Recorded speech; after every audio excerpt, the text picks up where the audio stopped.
من يهدي الله فلا مضل له ومن يضلل فلا هادي له أشهد أن لا إله إلا الله وحده لا شريك له وأشهد أن محمدا عبده ورسوله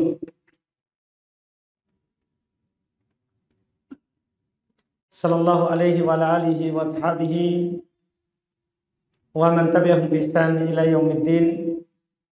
Amma ba'd. Kaum muslimin jamaah salat maghrib rahimani wa rahmakumullah.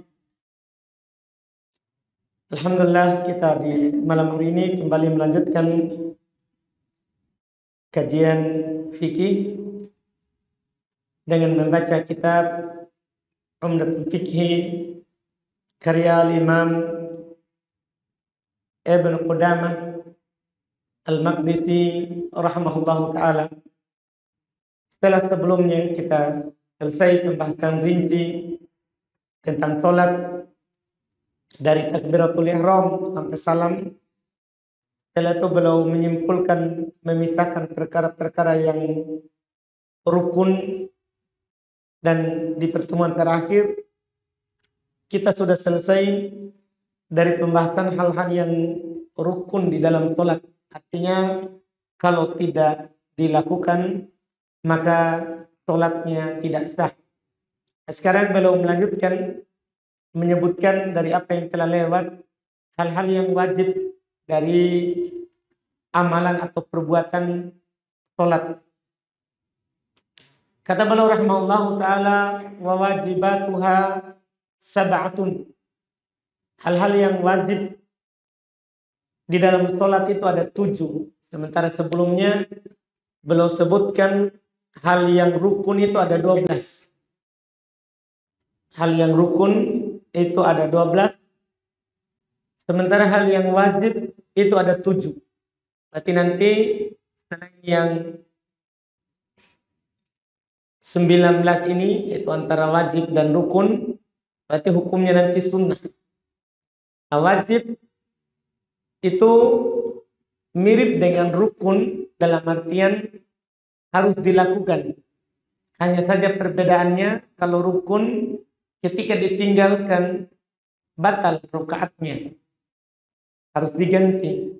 Kalau wajib ketika ditinggalkan tidak batal rakaatnya, cukup nanti diganti dengan sujud. Jadi kalau katakan wa wajibatuha sab'atun, hal-hal yang diwajibkan di dalam sholat itu ada 7. Pertama, at-takbiru ghairu takbiratul ihram. Takbir selain takbiratul ihram. Karena sudah lewat takbiratul ihram rukun dalam sholat. Tapi takbir selain takbiratul ihram belum masukkan dalam wajib. Dan telah lewat pembahasan kita ketika membahas bagaimana Nabi sholat dari takbir sampai salam, bahwa memang takbir selain takbiratul ihram yang dikenal dengan takbir perpindahan itu diperselisihkan oleh ulama fikih akan hukumnya. Ada yang menyatakan sunnah dan itu mayoritas. Ada yang menyatakan wajib, ada yang menyatakan wajib. Dan masing-masing mereka punya dalil dalam hal ini. Satu yang menyatakan wajib berdalil dengan Nabi SAW tidak pernah meninggalkannya, namanya takbir perpindahan. Tidak pernah belum meninggalkan. Sementara menyatakan sunnah tidak ada Nabi perintahkan. Nabi SAW tidak perintahkan kita untuk bertakbir perpindahan seperti bertakbiratul ihram. Kalau takbiratul ihram kan Nabi perintahkan, idza qumta ila sholati fastaqbilil qibla fakabbir. Kalau kamu berdiri sholat, hadaplah kiblat dan bertakbirlah.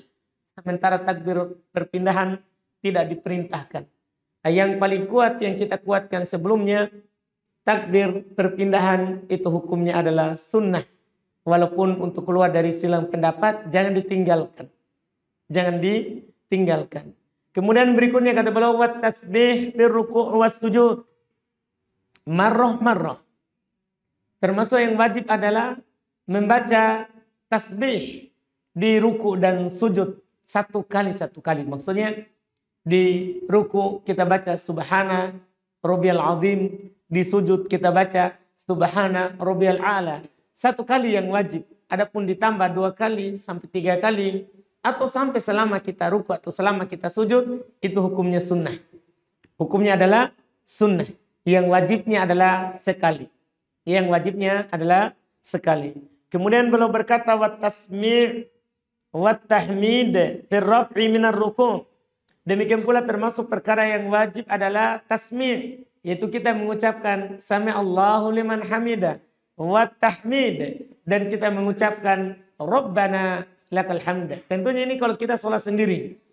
Adapun kalau kita sebagai makmum, maka yang wajib bagi kita adalah hanya mengucapkan rabbana lakal hamd.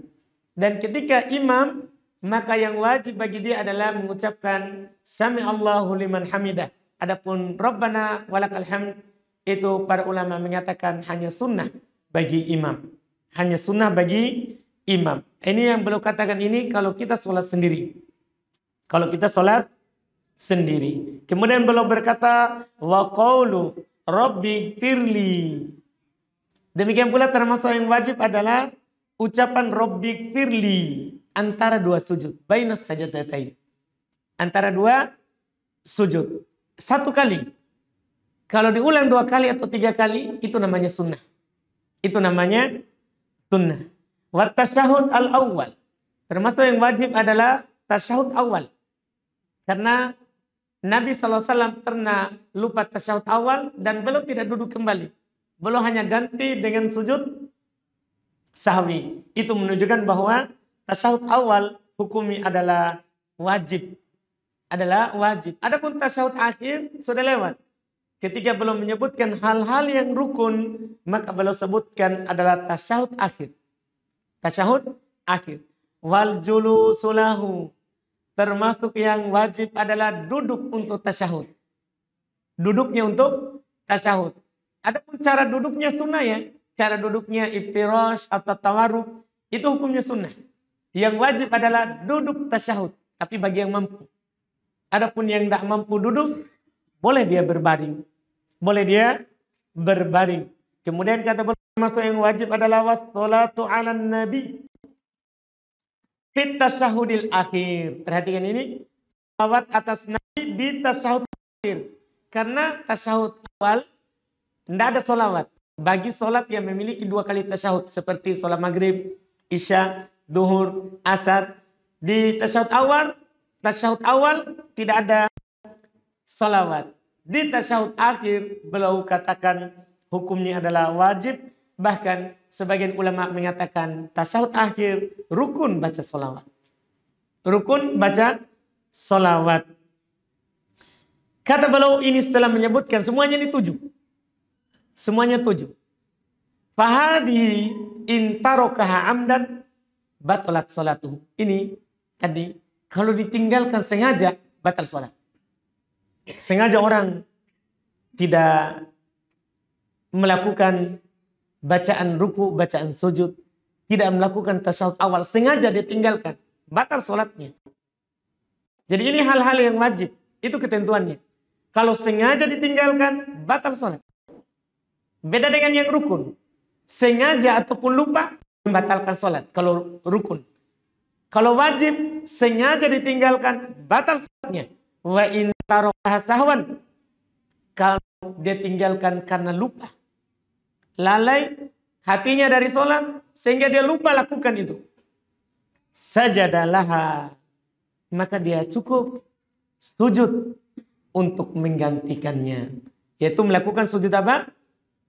Sujud sahwi. Nanti kita akan bahas bagaimana cara sujud sahwi, apa hukum sujud sahwi, apa yang dibaca, kapan sujudnya. Kita akan bahas langsung setelah ini. Karena kita dengan ini selesai pembahasan sholat ya, yang dari takbir sampai salam.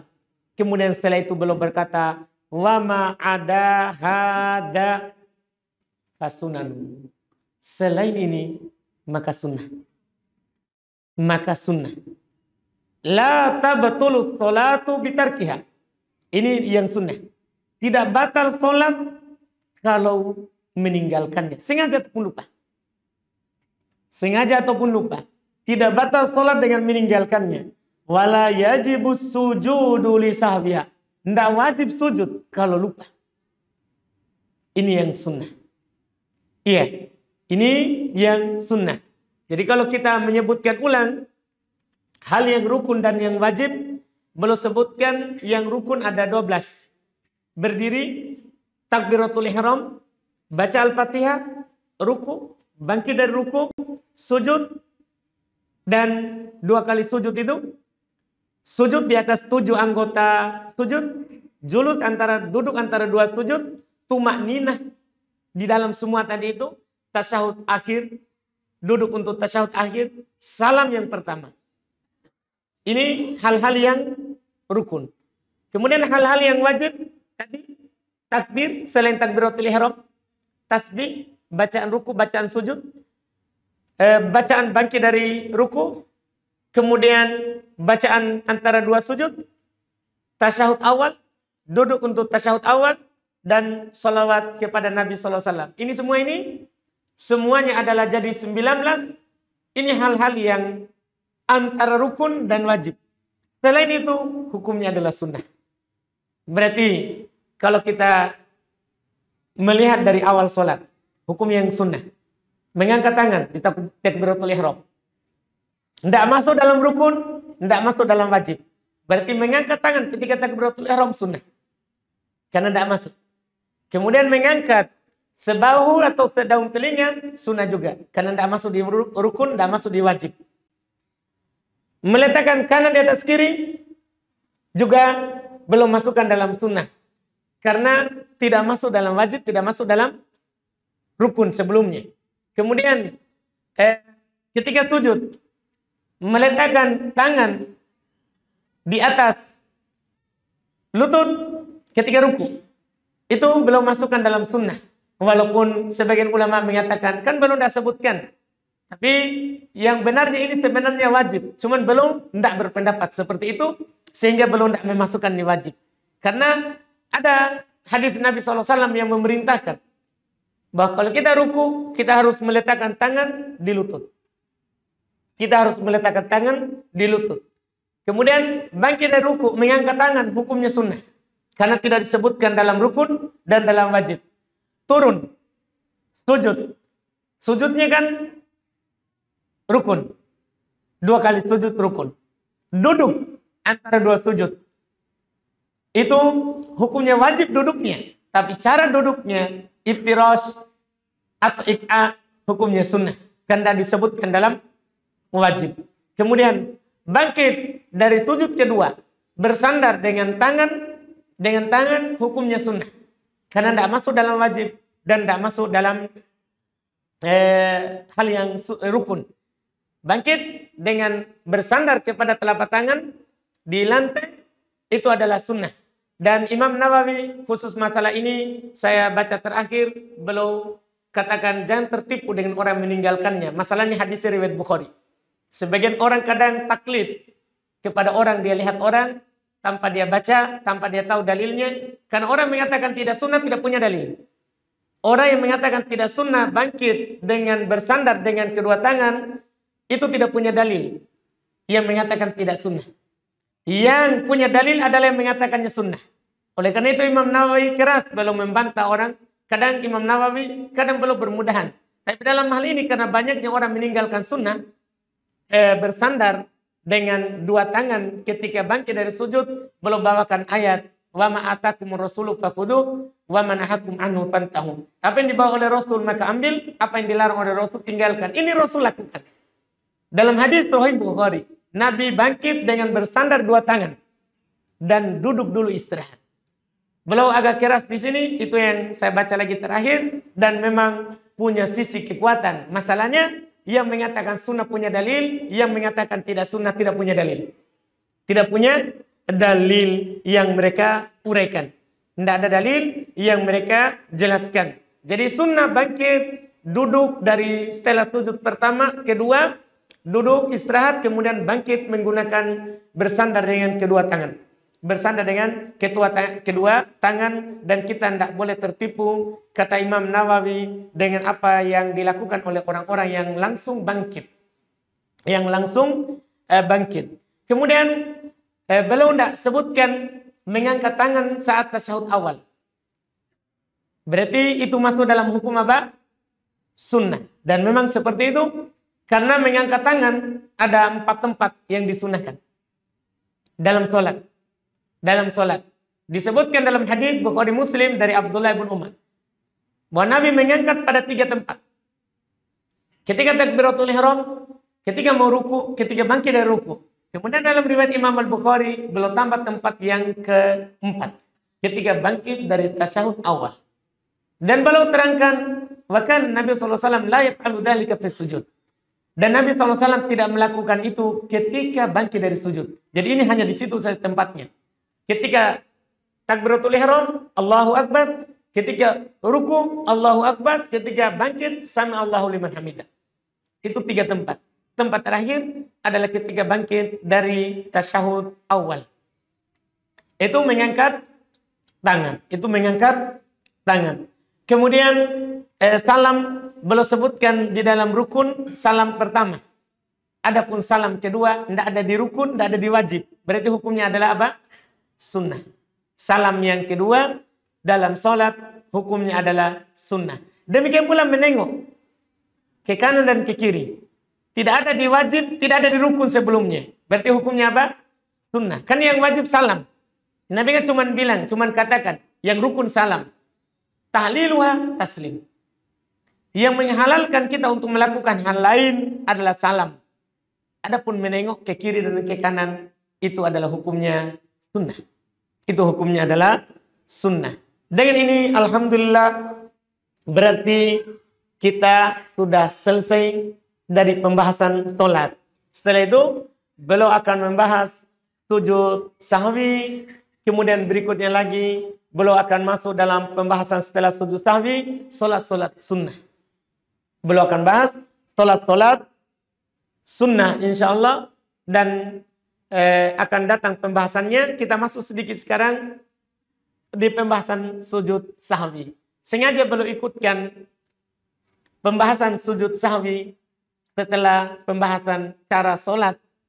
Karena dalam sholat tentunya kita tidak lepas dari yang namanya lupa atau lalai. Maka untuk menggantikan kelupaan kita itu ada hal-hal yang perlu diperhatikan di dalam syariat. Kata beliau, babu sajadatai as-sahwi. Bab 2 sujud sahwi.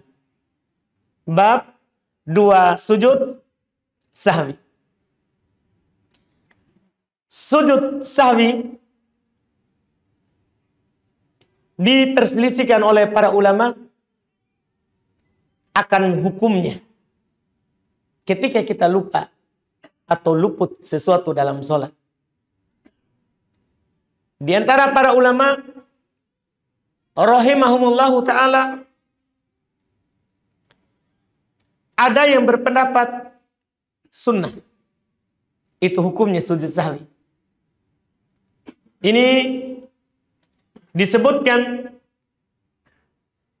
dari pendapat orang-orang Malikiyah, orang-orang Syafi'iyah, orang-orang Hanabilah, dan satu riwayat dari mereka orang Hanabilah. Mereka katakan sunnah.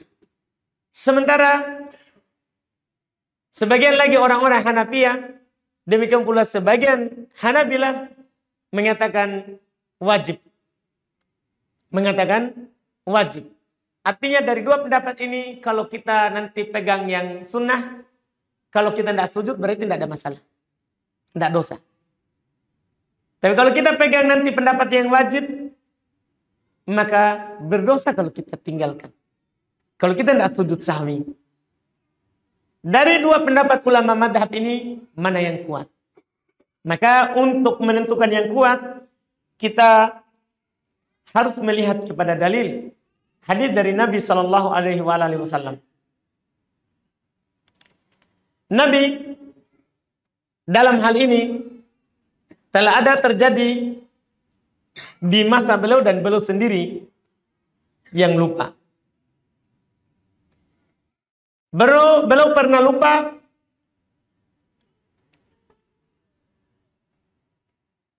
tasyahud awal. Bahkan beliau juga pernah lupa rokaat. Beliau tasyahud dan salam di 2 rakaat pertama. Sementara sholat asar atau disebutkan riwayatnya sholat duhur. Sampai ada sahabat yang mengatakan, apakah sholat sudah dikurangi rakaatnya? Jadi beliau intinya pernah lupa. Dan lupanya beliau 2 itu. Pernah kurang rakaatnya dan pernah lupa tasyahud awal. Para sahabat ketika mengingatkan beliau berkata, innama ana basyarum mitlukum. Ansa kama tansaun.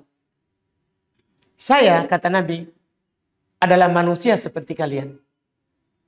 Saya adalah manusia seperti kalian. Saya bisa lupa. Sebagaimana kalian juga bisa lupa. Fa idza nasitu fadzakiruni. Kalau saya lupa, ingatkan. Iya. Kalau saya lupa, ingatkan. Wa idza syakka ahadukum fi sholatihi, kata Nabi, apabila salah seorang dari kalian ragu dalam sholatnya, ini kita. Tadi belum ingatkan bahwa saya manusia biasa, bisa juga lupa. Makanya ketika belum lupa rokaatnya, ketika sudah salam dikatakan beliau ditanya oleh sahabat kepada beliau karena mereka kira wahyu sudah ubah lagi sholat. Ada yang bertanya apakah sholat telah dikosor? Dikurangi? Tetapi tidak. Maka beliau langsung bangkit lagi menambah rakaat. Baru sujud sahwi. Beliau juga pernah lupa tasyahud awal. Sudah berdiri, beliau sudah duduk kembali. Pas sebelum salam, beliau sujud 2 kali. Beliau sujud 2 kali sujud. Iya, itu yang beliau lakukan. Di sini beliau ajarkan kepada kita. Bagaimana juga kalau kita? Kata beliau, idza syakka ahadukum fi sholati. Apabila salah seorang dari kalian syak, ragu dalam sholatnya,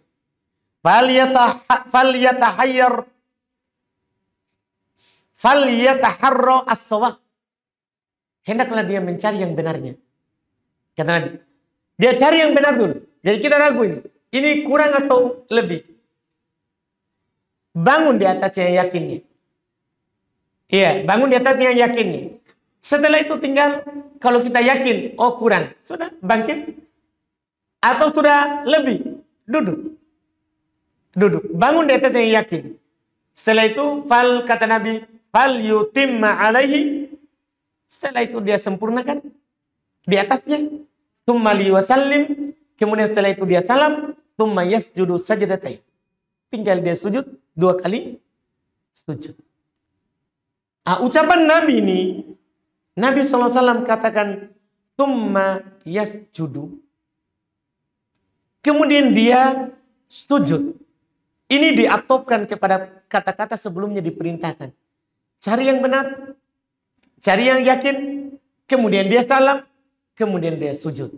Kata mereka diidofakan, diatopkan, disamakan, digandengkan dengan hal-hal yang diperintahkan. Maka hukumnya inilah yang mengatakan apa? Wajib. Ia mengatakan wajib. Dan mereka juga berdalil bagi yang mengatakan wajib. Bahwa Nabi SAW ketika diingatkan lupa dalam sholatnya, beliau selalu sujud sahwi. Dan Nabi berkata, "Shollu kama ra'aitumuni usolli." Sholatlah sebagaimana kalian melihat saya sholat. Artinya, kalau saya lupa dan sujud sahwi, kalian juga lakukan. Kalian juga lakukan itu. Sementara ulama lain yang tadi mengatakan sunnah, mereka katakan itu kan perbuatan Nabi. Itu kan perbuatan Nabi. Dan untuk keluar dari silang pendapat, dari 2 pendapat ini, karena memang ulama madhab terbagi 2, ada yang mengatakan sunnah, ada yang mengatakan wajib, kita lakukan kalau kita lupa, itu lebih bagus dan lebih hati-hati. kita lakukan ini sujud sahwi, lebih bagus dan lebih hati-hati. Kan paling rendahnya adalah sunnah. Kan paling rendahnya, paling sedikitnya adalah sunnah. Dan dari hadis tadi itu kita bisa mengambil faedah bahwa sujud sahwi itu 2 kali, bukan sekali. Sebagian orang kalau kita melihat, mereka sujud sahwinya sekali. Seperti sujud tilawah. Beda sujud tilawah dengan sujud sahwi. Sujud tilawah itu sujud karena membaca ayat sajadah. Itu sujud tilawah. Dan dia disyariatkan 1 kali saja. Kalau sujud tilawah. Misalnya kita membaca surat Iqra. Kan di ayat terakhir ada syariat sujud. Di situ kita sunnah sujudnya sekali saja. Sebagian orang kadang ketukar antara tilawah dan sahwi. Sujud tilawah sekali. Sujud sahwi 2 kali. Lihat lafadznya. Tsumma yasjudu sajadatain. Kemudian dia sujud 2 kali. 2 kali. Dan sujud di sini yang datang dari Nabi Shallallahu Alaihi Wasallam di 2 tempat. Sebelum salam dan setelah salam. Perkara ini diberikan keluasan. Boleh sebelum salam dan boleh setelah salam. Hanya saja perhatikan, kalau setelah salam kita sujud, berarti harus salam lagi setelahnya. Kalau sebelum salam, maka tidak perlu salam 2 kali. Cukup itu menjadi wakil untuk sujud sahwi dan sholat sebelumnya. Sholat yang kita lakukan sebelumnya. Adapun kalau kita bertanya, di mana tempat yang paling sunnahnya? Sebelum atau setelah? Maka para ulama kita merinci. Tergantung bentuk lupanya. Tergantung bentuk lupanya. Dan tergantung gerakannya. Menambah atau mengurangi ketika kita lupa. Nah, ini kita akan bahas di setelahnya. Beliau berkata, wastahwu ala thalathati adrub. Lupa itu, ketika kita lupa dalam sholat, maka ada 3 jenis. Ini bagus sekali rincian dari Al-Imam Ibnu Qudamah rahimahullahu ta'ala. Ahaduha, yang pertama, ziyadatu fi'lin min jinsiha. Menambah perbuatan yang sama dengan perbuatan sholat. Seperti apa misalnya? Beliau contohkan. Karokaatin. Seperti dia tambah rukuknya. Itu namanya kan sejenis dari sholat. Au rukunin. Atau dia tambah 1 rukun dari rukun sholat. Dia tambah sujudnya. Dia tambah rokaatnya. Misalnya. Iya. Tadi rokaatnya sudah 4. Dia tambah 1 rokaat. Iya. Jadi 5. Tadi rokaatnya sholat maghrib sudah 3. Ditambah lagi 1. Jadi 4. Tadi sholat subuh. Rokaatnya cuma 2. Ditambah yang ketiga. Dia tambah rokaat, 1 rokaat. Atau dia tambah rukun. Dia tambah rukun. Dan rukun sholat. Seperti yang saya bilang tadi. Dia tambah ruku. Dia tambah sujud. Itu namanya tambah ruku. Rukun dalam sholat. Apa hukum sholatnya? Kata beliau. Fatabatul sholah bi'amdihi wa yasjudu lisahwi. Kalau seperti ini, batal sholat kalau sengaja.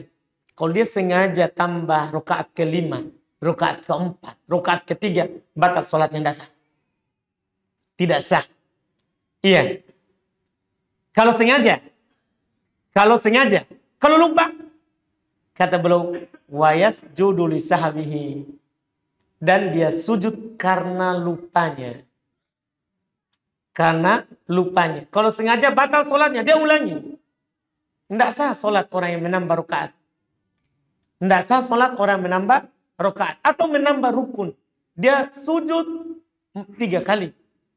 Dia ruku misalnya 2 kali. Dalam 1 rakaat. Kecuali tentunya nanti ya, sholat yang akan datang, pembahasan kita. Ya, sholat gerhana. Karena memang dia 2 kali ruku dalam 1 rakaat. Tapi ini sholat secara umum. Ada orang menambah satu rukun dari rukun sholat.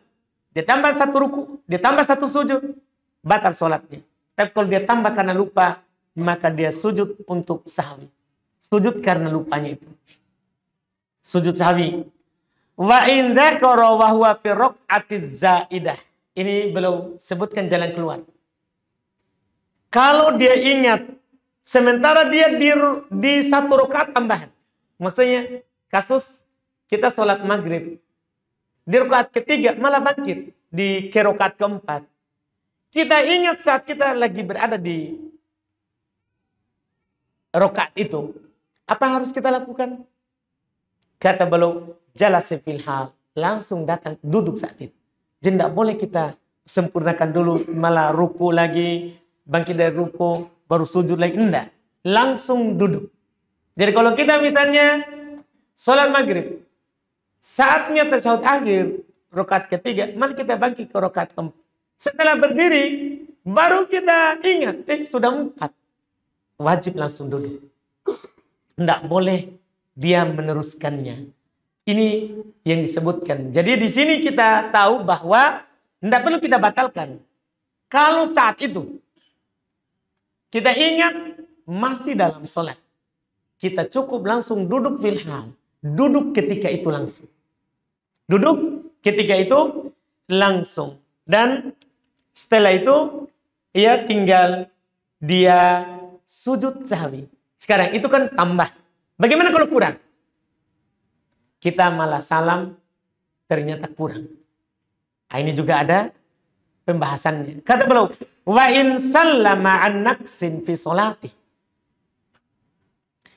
Kalau dia salam dari kekurangan dari sholatnya, padahal dia kurang sholatnya, tapi dia salam, dia lupa kalau sholatnya masih belum sempurna, masih kurang. Apa yang harus dia lakukan?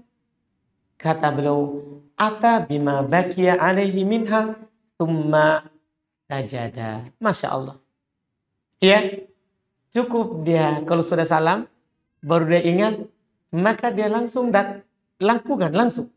Misalnya kurang 1 rakaat, langsung dia berdiri, tambah, setelah itu salam dan dia sujud sahwi. Ini yang Ana bilang tadi, bahwa Nabi SAW pernah kurang dalam sholat.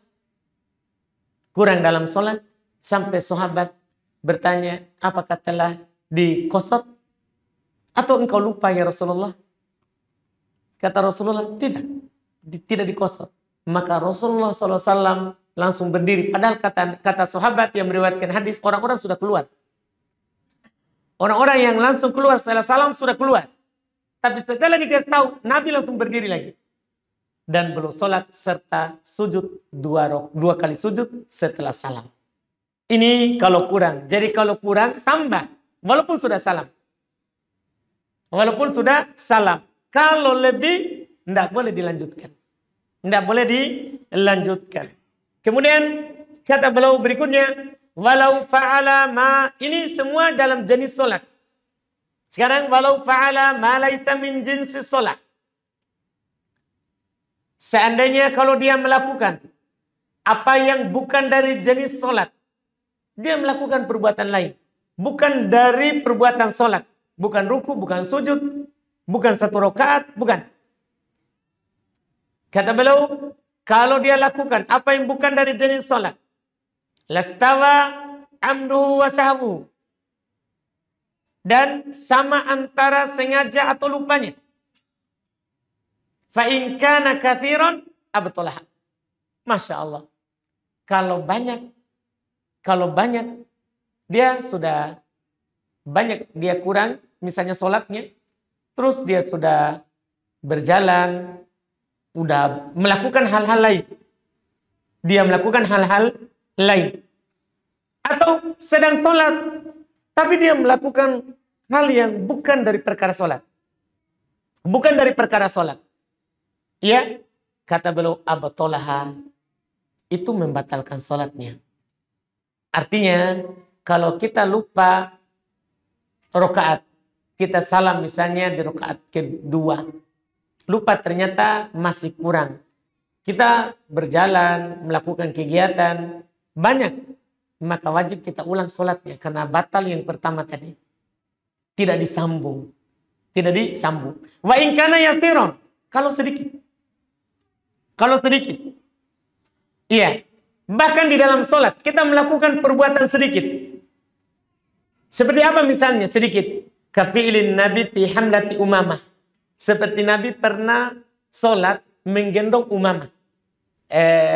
Cucu beliau. Anaknya Zainab. Iya. Sholat ketika beliau gendong saat berdiri. Ruku beliau letakkan. Sujud. Bangkit. Beliau gendong lagi. Ini dianggap sedikit dalam sholat. Iya. Kata beliau dalam hal ini. Ya. Setelah sebutkan sebentar. Wafatih babi li Aisyah. Seperti pernah Nabi membuka pintu untuk Aisyah. Kan Nabi kamarnya sempit. Pernah Aisyah mau masuk, Nabi bukakan pintunya. Ini gerak sedikit. Dianggap sedikit. Atau ada kelejengking. Datang, kita bunuh. Ada ular, datang, kita bunuh. Ya.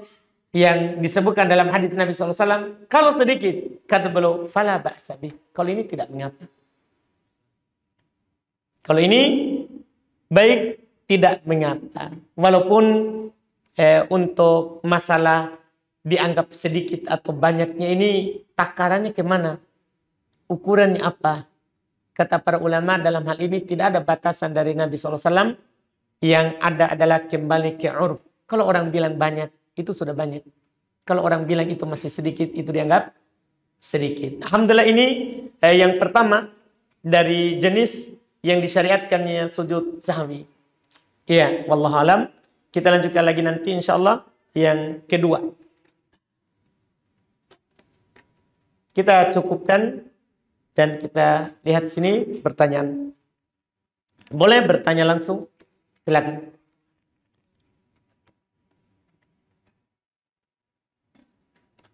Sini ada pertanyaan, apakah ada sunnahnya doa di takbir keempat dalam sholat jenazah? Diperselisihkan hal tersebut oleh para ulama tentang sholat jenazah di takbir keempat. Apakah langsung salam atau berdoa?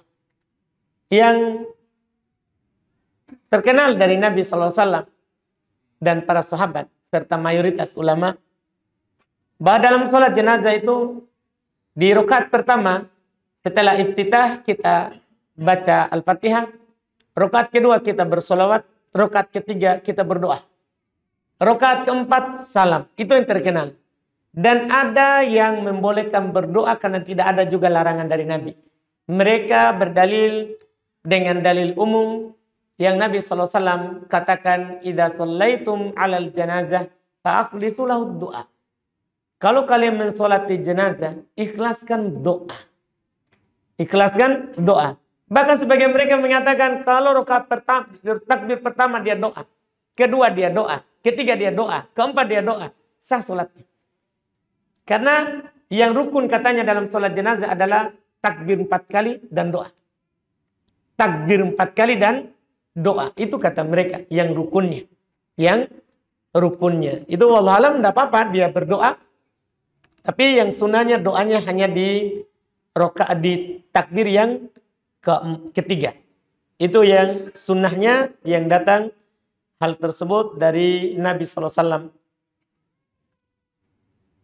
Apakah boleh kita sekaligus memandikan, mensolatkan, dan sekaligus kita yang menurunkan ke liang lahat pada jenazah? Dan apakah boleh seorang anak laki-laki memandikan ibunya ketika meninggal? Berarti ada dua ini. Untuk yang pertama, boleh semuanya di satu orang, ya, atau 2 orang atau 3 orang melakukan sekaligus itu seperti itu. Dia yang mandikan, dia mengkafani, dia yang mensolati, dan dia juga menurunkan dari ke liang lahatnya. Tidak ada larangannya, ya, dan dia akan mendapatkan banyak keutamaan karena ada keutamaan memandikan, ada keutamaan mengkafani, ada keutamaan mensolati, ada keutamaan mengantarnya ke kuburannya.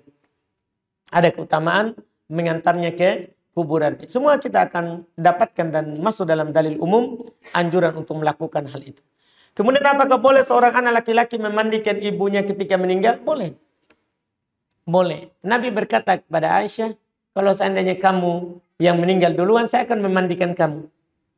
Berarti kan boleh laki-laki memandikan perempuan, istrinya. Suami boleh memandikan istrinya. Demikian pula sebaliknya. Boleh istri memandikan suaminya. Boleh istri memandikan suaminya. Demikian pula anak boleh memandikan ibunya. Ya, dari mahramnya. Dari mahramnya boleh memandikan. Ya, boleh memandikan. Walaupun pada dasarnya yang sunnahnya adalah yang memandikan laki-laki adalah laki-laki, yang memandikan perempuan adalah perempuan. Seperti saat meninggal anaknya Nabi SAW, anak perempuan beliau, maka yang memandikannya adalah para perempuan. Adalah para perempuan. Nabi cuma mengarahkan. Nabi cuma mengarahkan. Ya, cara memandikannya. Yang pertama dengan air dan daun bidara. Yang kedua dengan air dan daun bidara. Kemudian beliau katakan, jadikan yang terakhir kafur. Jadikan terakhir adalah kafur, syai'an min kafur, sedikit dari kafur. Kemudian berikutnya, bagaimana sikap saya yang sudah mengetahui hukum isbal, melihat apa ini? Gur, apa ini? Hafalan Quran saya saat ini melihat guru ya mungkin ya. Guru hafalan Quran saya saat ini isbal. Apakah saya menasihatinya? Lalu bagaimana adabnya menasihati orang yang lebih tua dari kita? Iya. Kita kalau orang lebih tua, kalau memang kita tahu bahwa guru kita itu tidak mendengar dari orang yang di bawahnya, ya walaupun itu aib ya. Karena ilmu itu didengar dari siapa saja yang menyampaikan kepada kita. Boleh orang di bawahnya kita, boleh orang yang sama dengan kita, boleh juga orang di atasnya kita. Ya, karena kadang seorang pembawa hadis dia tidak mengamalkannya, tapi dia akan sampaikan kepada orang yang mengamalkannya. Artinya nasihat itu kita ambil dari siapa saja yang memberikan nasihat kepada kita.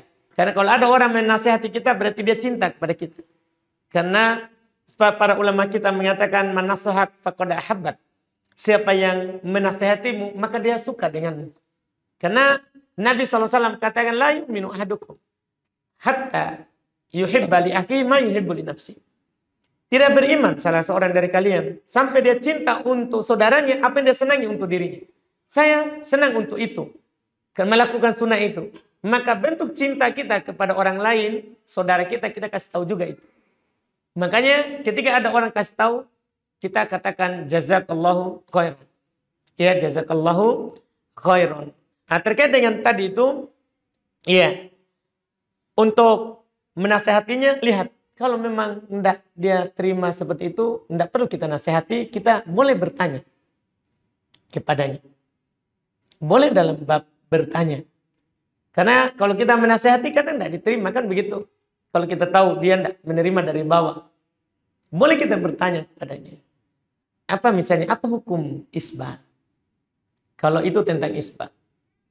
Dan tentang apa saja, boleh kita bertanya saja. Boleh kita bertanya saja. Iya. Nanti kalau dia menjawab, terus menyelisih apa yang kita tahu dari hadis, boleh kita sampaikan hadis setelah itu. Kan babnya adalah bab munaqasyah, bab saling tukar ilmu, saling tukar ilmu. Tidak ada masalah. Jadi nanti kita bisa gunakan uslub mana yang cocok antara kita dengan guru mengaji kita itu yang hafal Quran. Sudah? Cepat. Kan sedikit orang. Tidak bisa habis dulu.